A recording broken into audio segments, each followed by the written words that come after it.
श्री कृष्ण कहते हैं, अगर कोई मनुष्य हमारे साथ बुरा कर रहा है तो उसे करने दो, यह उसका कर्म है और समय उसके कर्म का फल उसे जरूर देगा।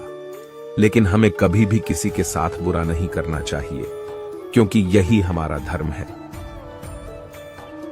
ईश्वर ने हमारे भाग्य में जो लिखा है उसे हमसे कोई नहीं छीन सकता। लेकिन अगर हमें अपने ईश्वर पर सच्चा भरोसा है तो हमें वो भी मिल सकता है जो हमारे भाग्य में नहीं लिखा होता। जो दूसरों की तकलीफों को समझते हैं, जिनमें दया है, दिल से अच्छे हैं, उन्हें दोबारा जन्म लेना नहीं पड़ता। श्री कृष्ण कभी भी हमारा हाल नहीं पूछते, पर वो हमारी सब खबर रखते हैं। श्री कृष्ण अपने सच्चे भक्तों पे हर घड़ी नजर रखते हैं। जो हुआ वह अच्छा हुआ, जो हो रहा है वह अच्छा हो रहा है, जो होगा वह भी अच्छा ही होगा। तुम भूत का पश्चाताप न करो, भविष्य की चिंता न करो, वर्तमान में जियो। जिंदगी में सदैव अवसरों का आनंद लेना चाहिए, लेकिन किसी के भरोसे को तोड़कर नहीं चाहिए। मनुष्य अपने सच्चे हृदय से जो दान दे सकता है वह अपने हाथों से नहीं दे सकता, और मौन रहकर हम जो कह सकते हैं वह हम अपने शब्दों से नहीं कह सकते। श्री कृष्ण जी कहते हैं, जिस व्यक्ति को आपकी कदर नहीं, उसके साथ खड़े रहने से अच्छा है आप अकेले रहे। यदि आप किसी के साथ मित्रता नहीं कर सकते हैं तो उसके साथ शत्रुता भी नहीं करनी चाहिए।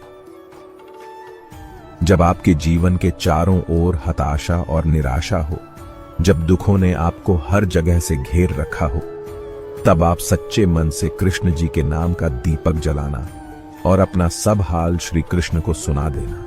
श्री कृष्ण स्वयं आपके सब दुख हरने आएंगे। मनुष्य का जीवन केवल उसके कर्मों पर चलता है। जैसा कर्म होता है वैसा उसका जीवन होता है। प्यार और तकदीर कभी साथ नहीं चलते, क्योंकि जो तकदीर में होते हैं उनसे कभी प्यार नहीं होता, और जिससे हमें प्यार हो जाता है वह तकदीर में नहीं होता। अगर व्यक्ति शिक्षा से पहले संस्कार, व्यापार से पहले व्यवहार और भगवान से पहले माता पिता को पहचान ले तो जिंदगी में कभी कोई कठिनाई नहीं आएगी। फल की अभिलाषा छोड़कर कर्म करने वाला पुरुष ही अपने जीवन को सफल बनाता है। स्वार्थ से रिश्ते बनाने की कितनी भी कोशिश करें वो कभी नहीं बनते हैं, और प्रेम से बने रिश्तों को कितना भी तोड़ने की कोशिश करें वो कभी नहीं टूटते। जीवन में समय चाहे जैसा भी हो, परिवार के साथ रहो। सुख हो तो बढ़ जाता है और दुख हो तो बढ़ जाता है। जब आप प्रभु के साथ जुड़ जाओगे तो आपकी परीक्षा आरंभ हो जाएगी। कुछ लोग इसे दुख समझते हैं तो कुछ लोग प्रभु की कृपा। अहंकार मत कर किसी को कुछ भी देकर, क्या पता तू दे रहा है या पिछले जन्म का कर्जा चुका रहा है। प्रेम और आस्था दोनों पर किसी का जोर नहीं। ये मन जहां लग जाए वही ईश्वर नजर आता है। जीवन में आधे दुख इस कारण जन्म लेते हैं क्योंकि हमारी आशाएं बड़ी होती हैं। इन आशाओं का त्याग करके देखो, जीवन में सुख ही सुख है। राधा कृष्ण का मिलना तो बस एक बहाना था। उनका मकसद तो दुनिया को प्यार का सही मतलब समझाना था। राधा ने श्री कृष्ण से पूछा, प्यार का असली मतलब क्या होता है? श्री कृष्ण ने हंसकर कहा, जहां मतलब होता है वहां प्यार ही कहां होता है। जीवन ना तो भविष्य में है और ना ही अतीत में। जीवन तो बस इस पल में है, केवल इस पल में। इसलिए हर पल को जी भर के जियो। प्रेम एक ऐसा अनुभव है जो मनुष्य को कभी परास्त नहीं होने देता, और घृणा एक ऐसा अनुभव है जो मनुष्य को कभी जीतने नहीं देता। प्रहलाद जैसा विश्वास हो, भीलनी जैसी आस हो, द्रौपदी जैसी पुकार हो, मीरा जैसा इंतजार हो, तो कृष्ण को आना ही पड़ता है।